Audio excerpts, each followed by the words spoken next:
Hello again from Fired Up. I'm your host for the show, Bob Irwin, broadcasting from Rigel Studios here in Las Vegas, Nevada. This show is about guns, related political issues, related politics, and self-defense issues.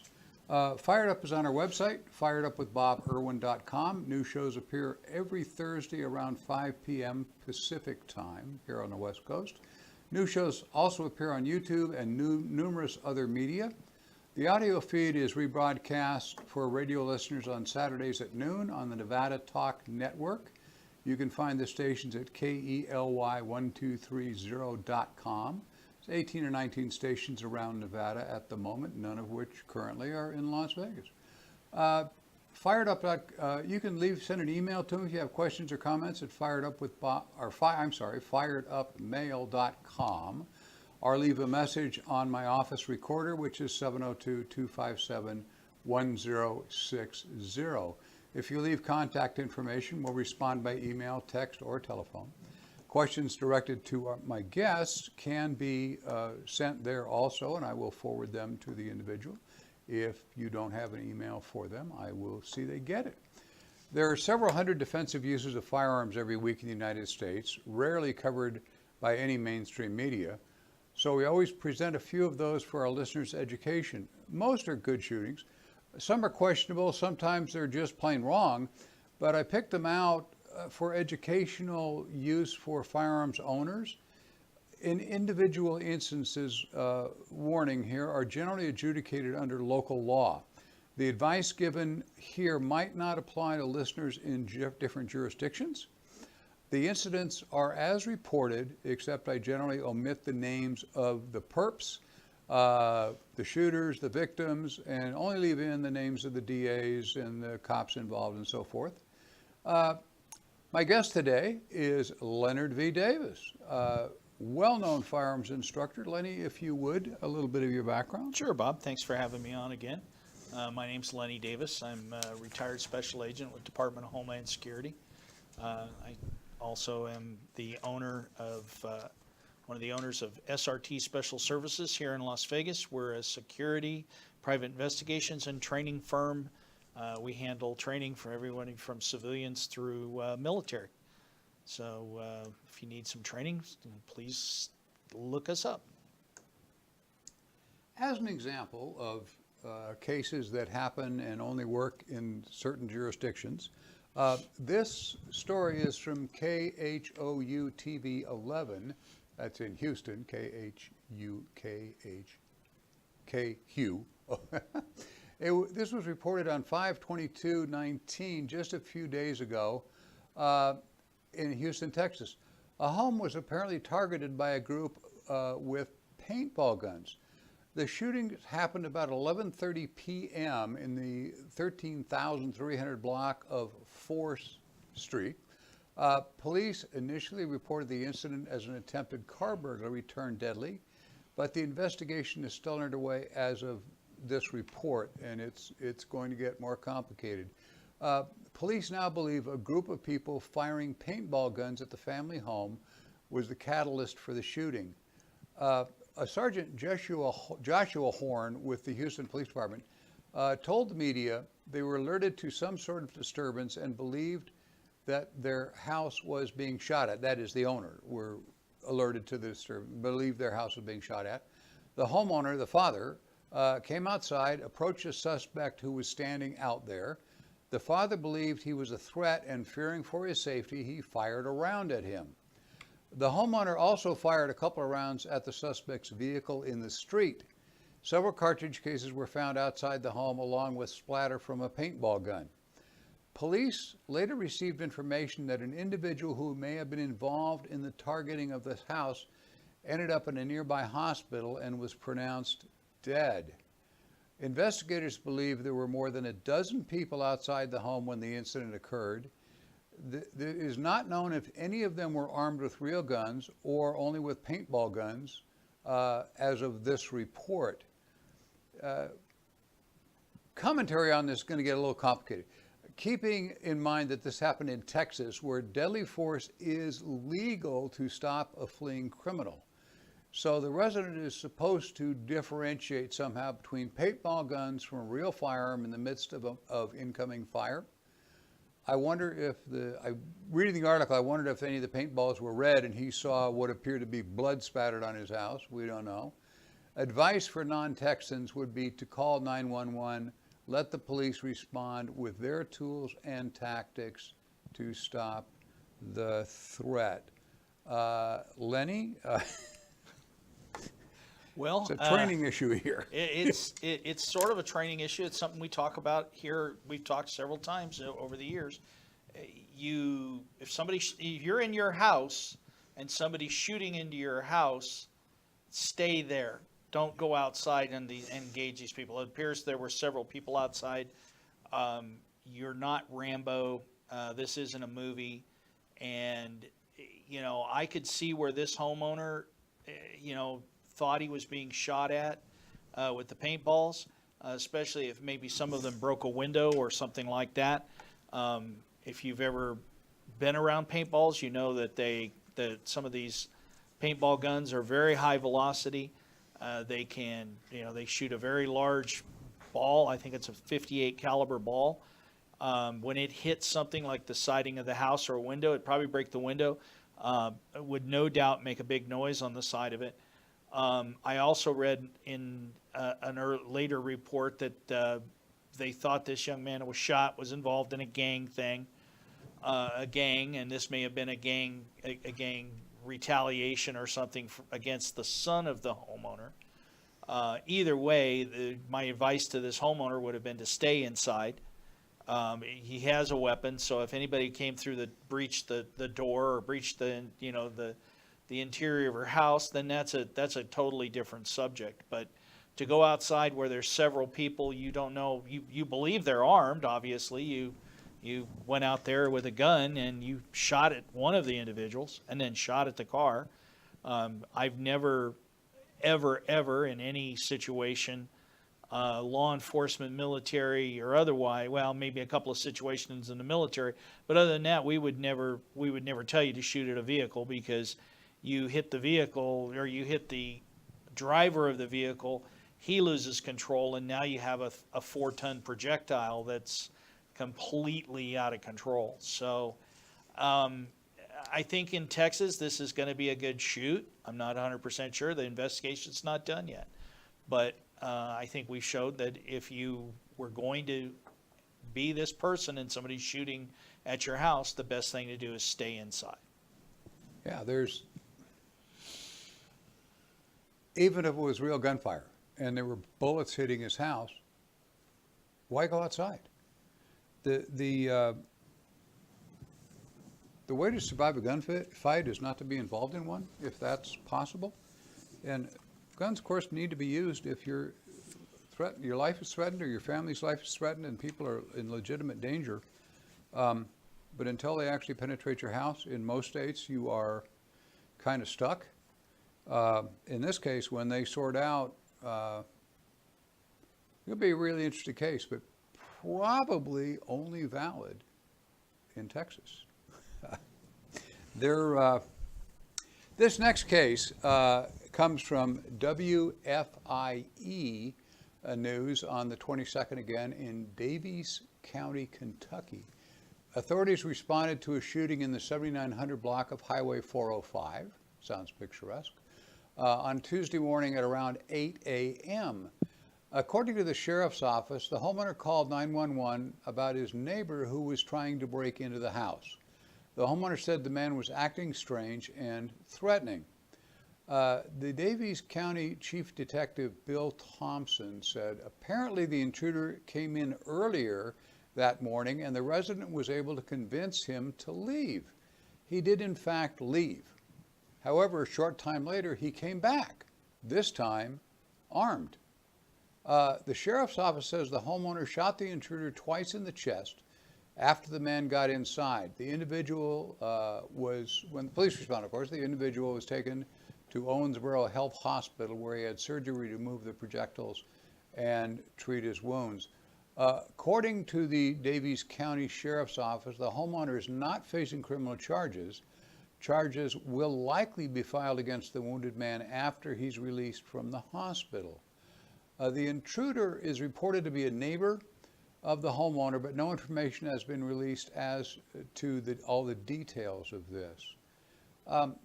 There's a pretty educational thing here. You can never tell what a potential intruder is going to do. A rational person would not have returned. Rational homeowners fall into a trap of believing the criminal will do what they would do themselves if they were the criminal. But of course they're not. You don't think like the wacko who's trying to break into your house. The sheriff should have been called after the original attempted entry. Even if the officers did not respond, it would create a record of the earlier attempt, putting the resident in stronger legal grounds for the later shooting. Why would you not just call the cops? Here we go again. I don't Kind know. of the same story. Yeah, I don't know why the police were not called after the first attempt for this intruder to get in the guy's house. That should have been called.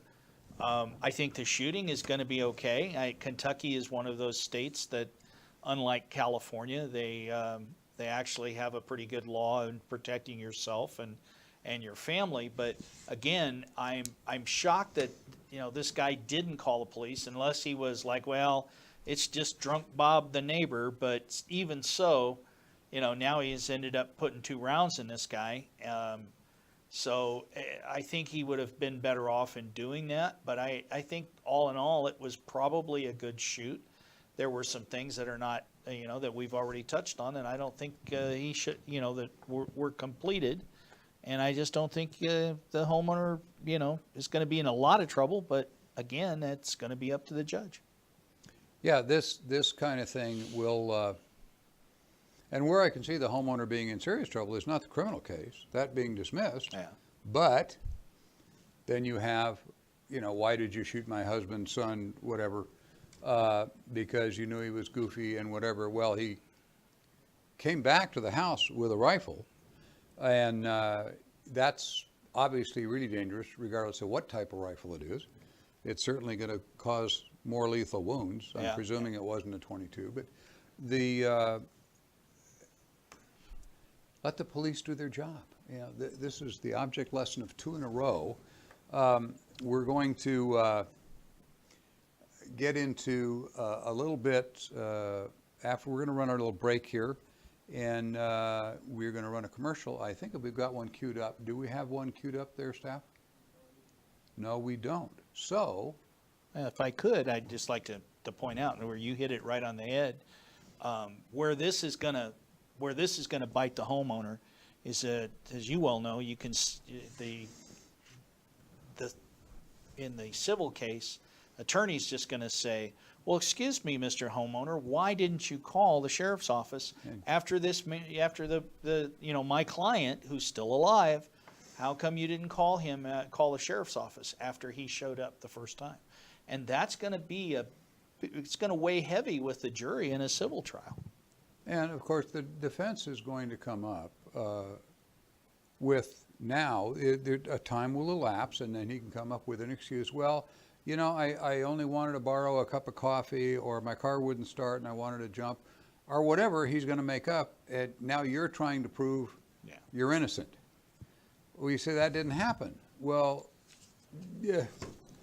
And then we go to a jury, and it's who has the better lawyer ends up in the right or wrong end of the case. Okay, we're going to take just a moment and run a short commercial. We'll be right back.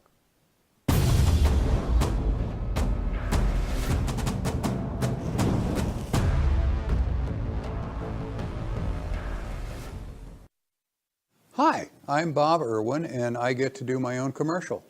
The short version is I've had 50 years experience in firearms, firearm repair, firearm design, 30,000 CCW holders I've personally taught, 20,000 security officers, etc. Taught in 28 police academies, firearms and use force. I've also appeared more than 200 times in gun-related cases in federal, state, and local court. I wrote this book, The Reality of Armed Self-Defense, because it answers virtually all the questions that I get every time I talk to people, answers questions that come in the emails. It will tell you what you need to know to keep yourself out of prison if you get involved in a self-defense shooting case, keep from losing your house in a civil lawsuit. There are lots of things I've learned over these years and watched people make a lot of mistakes. This book will save you a lot. If you purchase one, read through it, I'm sure you will find it enlightening, and it'll save me a lot of time on these shows trying to explain to people what they did wrong and what they shouldn't have done and so forth and so on. So you can buy it by sending me the funds at the address below, bob@firedupmail.com, or leave a message on my phone number there, which is 702-257-1060. I will return your calls and tell you where to mail the money and so forth and so on. They're available on my website also, which is attached to this regular show. Cost is $15. I said add for postage if you live outside the immediate 50 states, and I will get it to you first class mail. Thank you for listening. This book will save you a lot of hassle. Thanks.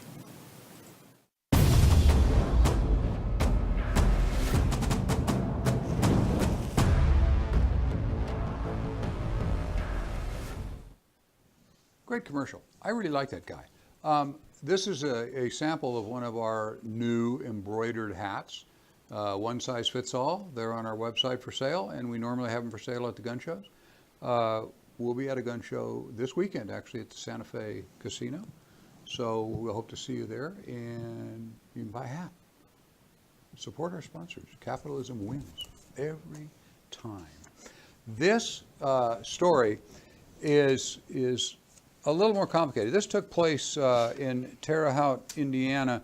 It's WTHI-TV 10 reported this, and I'm kind of looking at this, running it as to what would happen if this was Nevada because of our laws here. But an attempted robbery turned into a shooting in Terre Haute complex on Monday morning. The shooting happened near 19th Street and Greenwood Manor, the Greenwood Manor apartment complex. The Terre Haute Police Department reported a cabbie from the First Choice Cab Company picked up a fare downtown and drove him out to drop him off at this Greenwood Manor. That's when this 17-year-old passenger pulled a gun and tried to rob the driver. The driver then pulled out his own gun and shot and wounded the robber. The police department information officer, a fellow named Ryan Abramson, the cab driver pulled out a gun and shot the suspect. The suspect then took off. He was located by their uniform division and is in custody and being treated for non-life-threatening injuries at a local hospital. He will be charged as an adult in the armed robbery, and there are no other suspects involved. The cab driver was not hurt, because he had a gun probably. The officer told News 10 the cab driver does not face any charges at this time. And I would suspect under their laws, he will not. This is clearly a good shoot. It would save lives if all qualified public drivers could carry firearms if they chose to. I understand that commercial drivers, cabbies, limos, and Ubers and so forth in Las Vegas here are not permitted any defensive tools, but they have cameras installed in their vehicles to record the passenger. I can see the potential victims and their families who think that'll be really helpful if the authorities have a video of their loved one being murdered. This is a particular sore point to me. I believe that everybody should have a right to defend their life, and I see no excuse for this without background checks, training, whatever they want, have a CCW permit so they have training. Something to put these drivers, it's happening all over California, it's happening all over. I don't know, it just is a sore point with me. Well, Mr. Davis.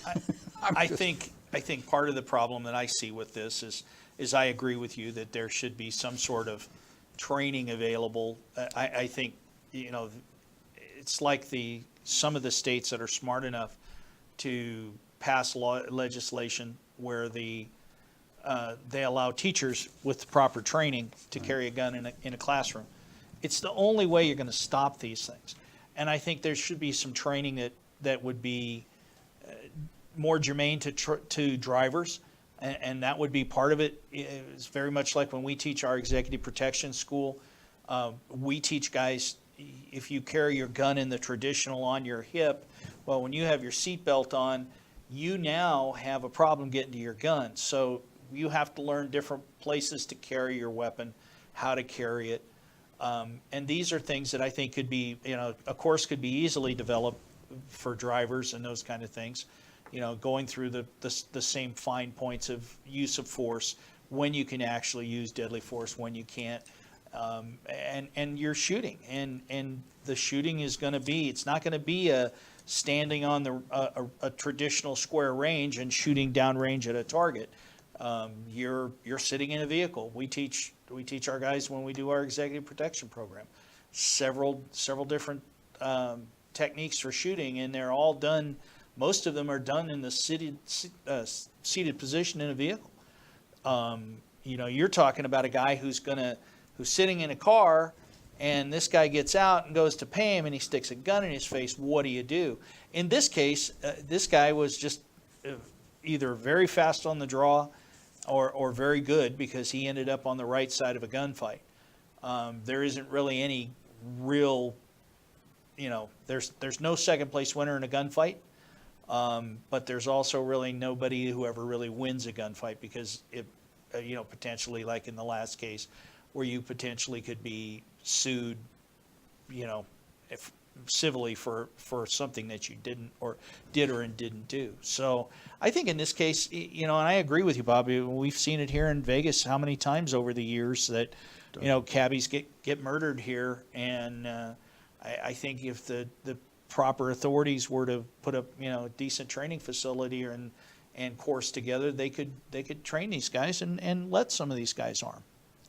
At least let somebody who has a concealed carry permit do that. I mean, that's built-in training that's already approved by the state. And, certainly something should be added to it for people who are going to be in vehicles all the time.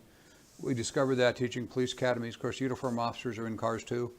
And the first thing they learn when we try to do this on the range with empty guns is you can't get your gun out of your holster with a seatbelt on. So the first move is to clear the seatbelt before you try and come up with a gun. Well, there's a lot of funny stories there, but I'll leave that for now. You can check out our recent shows at firedupwithboberwin.com. It contains our older shows being added at the time. There's 15 or 18 or 20 of them up there now. The commercials keep us on the air, so please patronize our sponsors. Capitalism wins every time. We'll be back next Thursday on our website and on YouTube at the American Guns and Glory Network. When watching any media, please just hit subscribe, and you will get our shows automatically every Thursday evening at a little after 5 o'clock, hopefully. Please share these broadcasts with your friends. Thanks for watching Fired Up. We'll see you in a week. Lenny, I'll see you in a week, too. I'll see you in a week, too. Thank you, folks.